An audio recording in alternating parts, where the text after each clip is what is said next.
Art Loft is brought to you by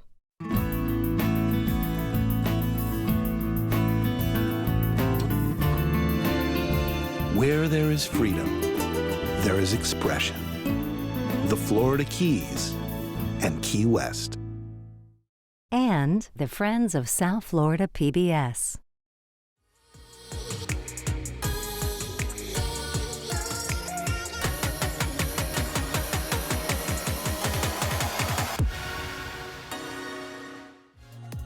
Art Loft. It's the pulse of what's happening in our own backyard, as well as a taste of the arts across the United States. In this episode, we go in-depth on Peter London, dancer, choreographer, teacher, and artistic director of the Peter London Global Dance Company. The movement has to be inevitable.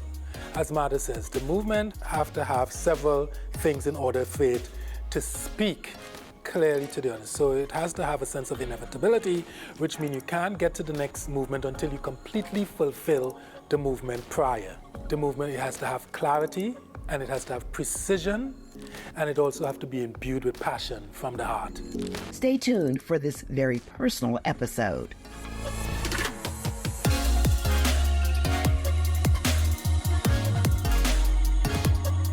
Peter London danced with three of the most prestigious companies in modern dance, Graham, Ailey, and Limón.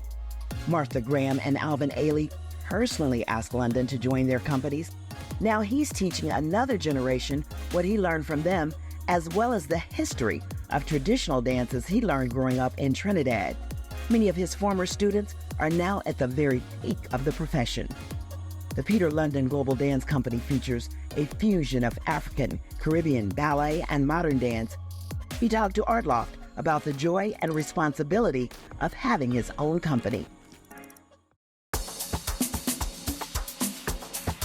Having my own dance company, I get to, number one, work with the dancers to develop their own voice and their spiritual development. It's not a religion because there's no religion attached to it, but for them to have a safe space to explore their own spiritual awareness and consciousness and give them that space. And that's what the PLGDC is, giving them that space to do that and to find that.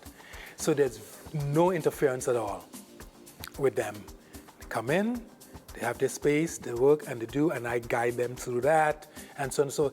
And I don't have to do a lot of guiding because the people that I bring in or join it, they already have a sense of what that is.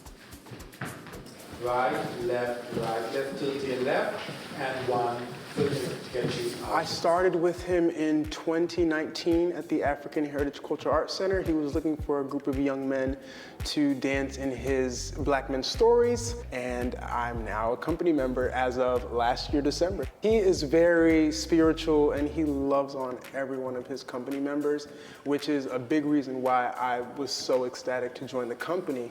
And also because I'm in school too, so he was really lenient with me in between school and here, because I go to school in Michigan.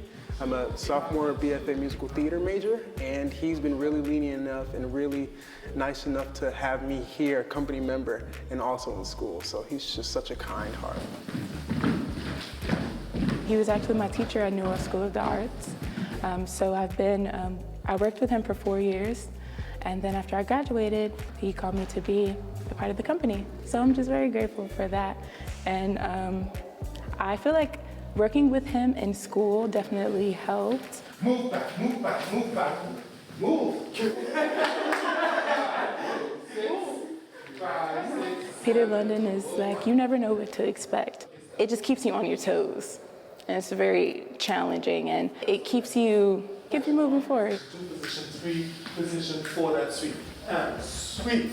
And the hand goes this way. Ready, 5, 6, 7, go. When he gives notes, he always gives you a backstory to why you're doing what you're doing. It's not just steps. Like, there's a story behind every movement that you do. 1, 2, 3, 4. The first time I saw dance, I was 6 years old. in the Yoruba temple. In the evening, the rituals will start where they honored the ancestors and the Orisha. So as a child, I would go to the rituals, and part of the reason too is I get to see all the dancing. In the Yoruba religion, they dance vigorously. So that was my first dance training, and when the rituals were over, they allowed the children to come in and pretend they're dancing, and they play the drums, and we sort of imitate the adults. At 12 years old, they brought in Esau Fraser, who was a drummer and an army man, and he started the dance group, and there was a sensei that started the karate group. I was in both, but falling on that concrete was too much for my bones, so I quit that and stayed with the dancing. So that was the first formal training of secular dances, the dances that we retained from the Congo, from the Igbo, from Sierra Leone, the Temnes and Demne people, with the Koromantis, the Mandingos, all those dances from West Africa. And we learned everything because you had the costume, the music, the rhythm, where these dances came from, and so on and so forth. So you get a full education when you're doing the dances. We know where they came from. My first international tour was when I was 17. We did Cari Festa in Cuba in 1979, and also to Canada. And at that point, I joined a contemporary dance company, the Arsht Center Repertory Dance Theater.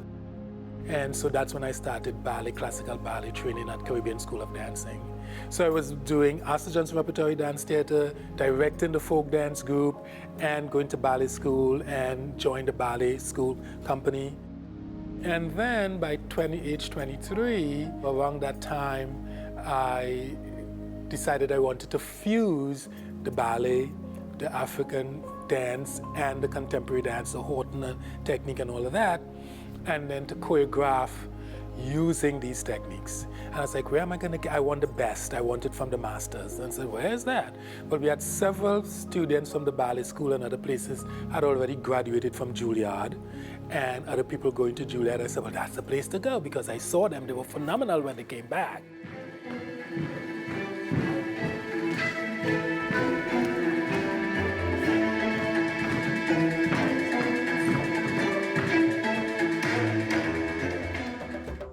This dance is Children of the Underground. The idea, the concept is a lot of the secular dance originated with the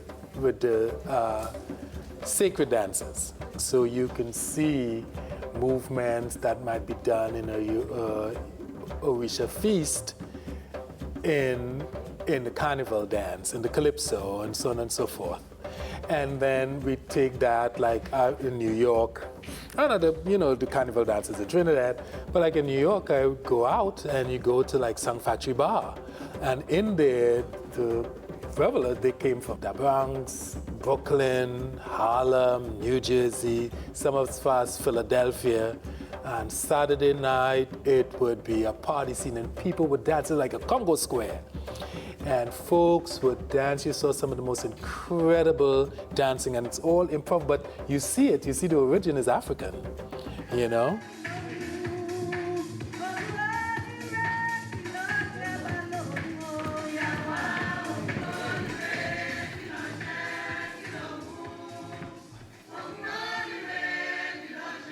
Some of them don't even actually know that it's just in their DNA, and the rhythm and the music, and it just comes out, you know. But I could identify, you know, this is from the Congo, maybe this is from here, this is from there, because these are the dances we do in Trinidad. But the kids would tear it up in the clubs. And so the idea is that from the sacred to the secular, and from the secular back to the sacred, and that's what this dance is about. The space is created for them to explore and do that and bring that up to a high level, because what we're doing is sharing light with our community. And that light could be inspiring and it could be healing, as it's inspiring for us and healing for us. And so it's community work. You know, spiritual community work, and attached to it is there's a level of entertainment. We go into the theater and we put on costumes and makeup, and there's music, and we entertain you. But that's not the core of what it is we're doing. What we're doing is spiritual healing. Divine energies from the multiverse that's flooding through us, move through us and hit you like a vibrational storm and shake you up. Just is the same experience that I had when the dancers were possessed in the Yoruba temple in Trinidad, right? What happened? And you see people getting possessed and tumbling and falling and the drumming, boom, boom, and the chanting. And that song, that vibration come from that voice straight into your heart, and you start to quiver and vibrate from that. It's all vibration and energy coming at you. And so that is what my company is about. That divine vibration that's coming from the multiverse, coming through this orb, and then back into the people there, and then they give it back. Even if they're not aware, then they give it back to us. Not just with the applaud, but it bounces back to us. So we're having a communication. We're communicating with each other on spiritual level, whether they're aware of it or not. That's happening. And then remember, the energies, vibrations are not static. Everything is moving at rates of speed that we cannot even contemplate. The rate of speed, everything starts to move. Everything. And nothing is solid. Nothing at all is solid.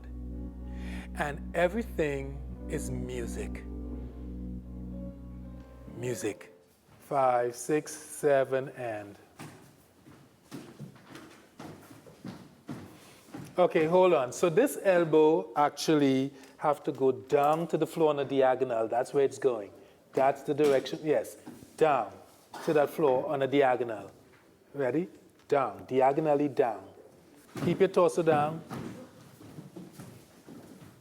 What is this? This is the elevate. You go up on elevate, ground bat mark. Can I see that, please? And up, up, and get your hands out there. This is lightning, like a lightning strike. And the sound of, and then the foot is the thunder. When you come down, it's that thunder. Boom, boom.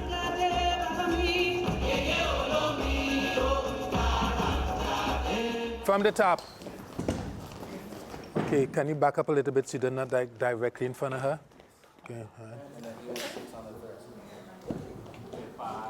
Take him up, take him up. There you go, okay? Okay, this needs to sweep the floor to come across. Now sweep it, that's right. Okay, go get him. Go get him. Go get him. I said what I said. Okay. Walk on by. Don't just be looking at in the front and doing the steps. Relate to her throughout the duet. Look at her. Look at her. Look at her when you come around, okay?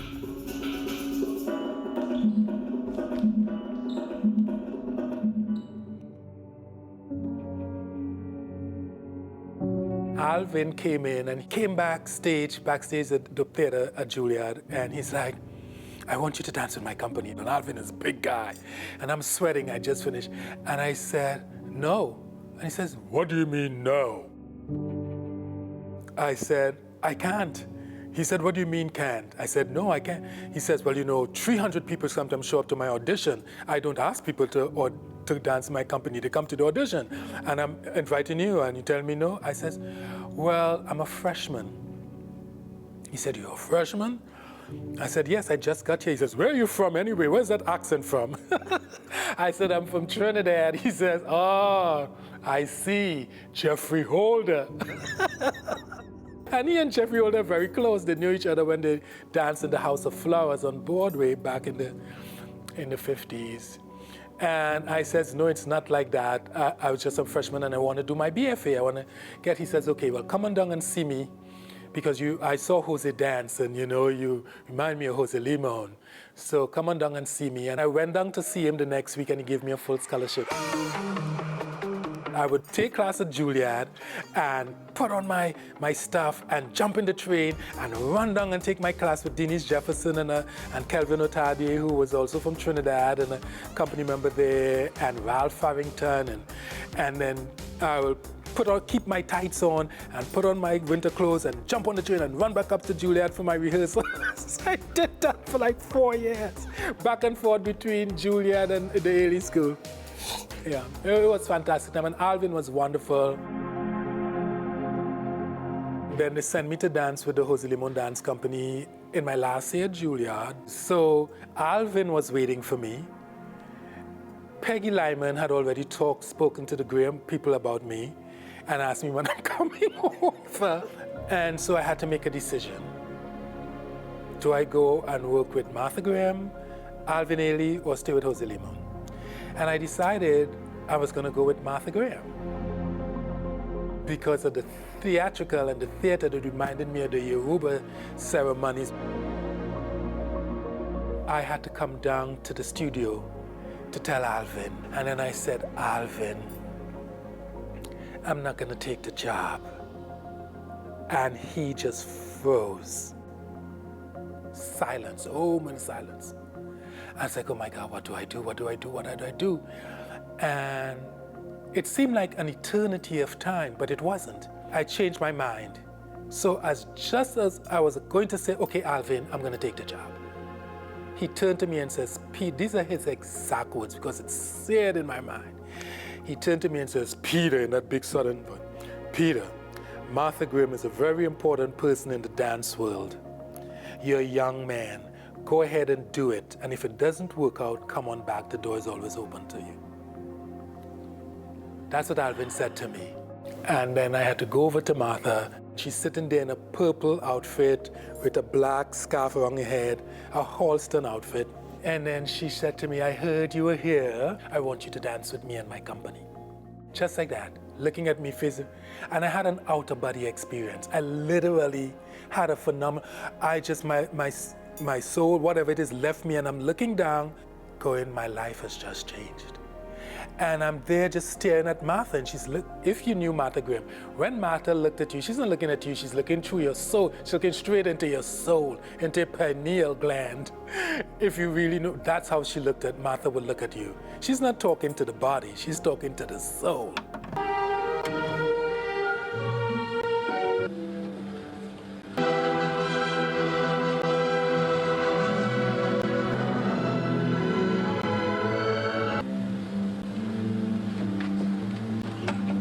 So once I got in, I was working on something, and I had to rest my knees. And she said, Peter, get up and show me how to be a shaman. I was like, what kind of shaman? I was like, what shaman? I said, show me how to be a shaman. Show me a shaman. And I was like, well, what sort of shaman do you want? I said, a shaman. And I was like, well, there's a Native American Indian shaman, European shaman. She says, I want a shaman. Show me, move. And the whole company is there, and I don't know what to do. This is my first time working with Martha at this level in the company as a company member. And I said, show me a shaman. And I was like, what do I do? And I was like, what kind of shaman? This is the first, like I said, again, the first time I'm working with the Martha Graham. I do not know what to do. And I was like, bring in Shango. Bringing one of the Orishas. And so I brought in Shango and Ogun, the god of war. Shango, the god of thunder, and Shango is the god of the dance. And I just started doing all that movement, incorporating some of the Graham technique. And she's like, now move over here, lift, and man, lift him, and so on and so forth. And that's how I got the principal role in Niger. Thank you for from 6 years old, all that experience from the Orisha's dances and from the temple. That is how I started my principal work and working with Martha Graham. It was my education in Trinidad in the Yoruba temple at 6 years old.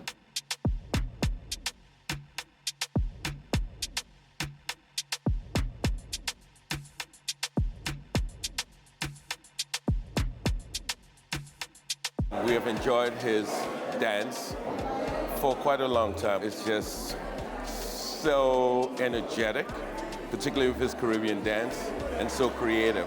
And he's incorporated a lot of, the African Caribbean roots. And I am from St. Lucia, so I am akin to that. And it brings me back, as well as he shares the wealth of knowledge of the Caribbean culture with everybody else who attends the performance. He's first and foremost a teacher. He is a professor of dance at the New World School of the Arts. And I've seen him work with really young ones in dance all the way up through high school and college. He is full of enthusiasm about everything he does. He loves his dancers, and you can tell because they're very loyal to him and they come back often for repeat performances. Peter is top of the top. 5, 6, and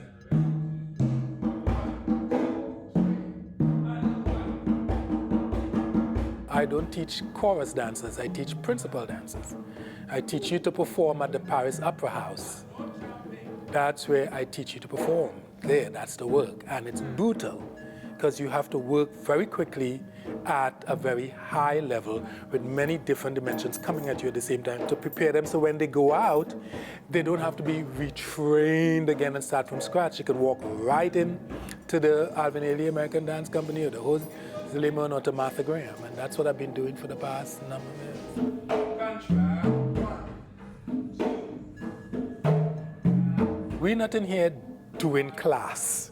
You're operating on quantum thinking.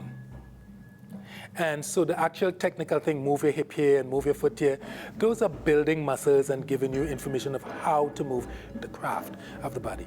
But the driving force is constantly opening them up for those divine energies to plunge through them. But you have to create a space. You have to talk to them in a certain way.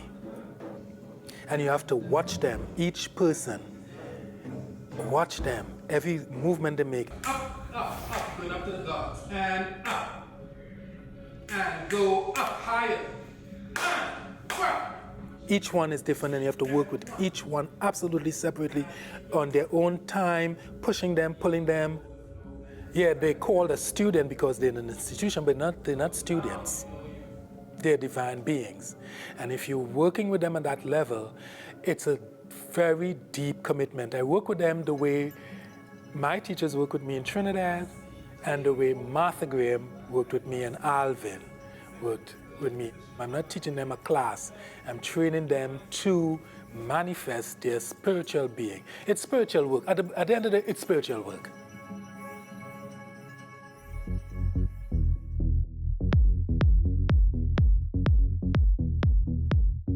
I'm taking you on a journey. The more I get, the more I pass it on to them, you know. Yes, I got the commission from the Art Center and I could choreograph, but if I didn't pass it on to Jamar or somebody else, what happens? We have to keep pushing them forward, keep passing the baton, because that's what I felt from all my teachers. I brought Jamar in for the first rehearsal and he connected with them and produced the most magnificent ballet, you know, together with another brilliant, spiritually connected divine being, Etienne Charles, as the composer.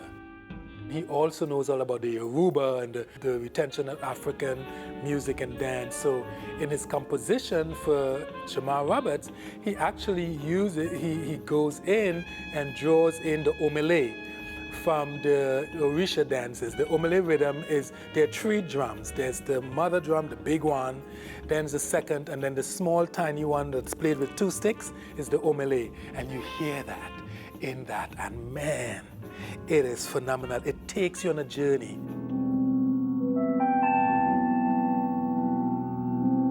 And Lloyd is phenomenal. I remember when Lloyd came here and he first got into the classes, you know, he says, Peter, he wants to go faster and more. He says, do you teach classes anywhere else? I says, well, I teach class at the Dance Empire in South Miami. That's way down south. But it's for babies. I teach 8 and 9-year-olds. But he kept insisting, can I come? Lloyd came in to take the classes. And then from here, you know, straight into the Graham Company. Now he's there for 18 years. One of the little babies was Justin Rapaport, who actually came to New York School of the Arts, then to Julliard, and then with Dance Empire, and won the Copenhagen Prize of the 14th International Modern Dance Competition recently.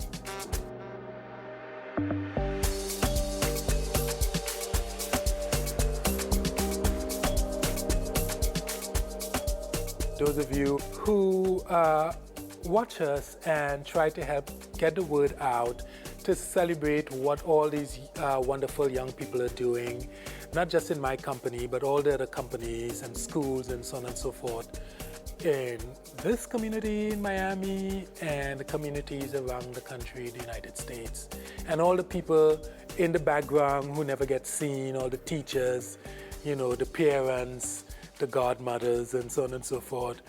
You know, the people who dip their hand in the pocket to buy slippers and ties, all those people.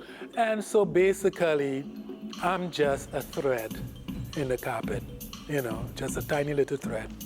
That's it.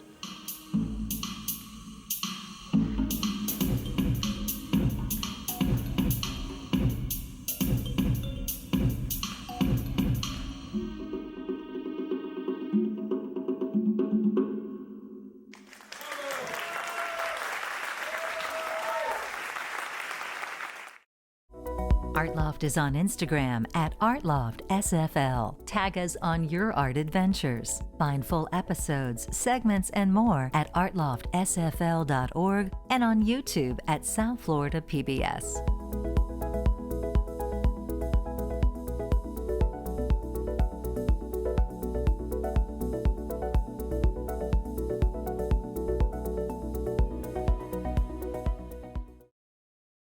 Art Loft is brought to you by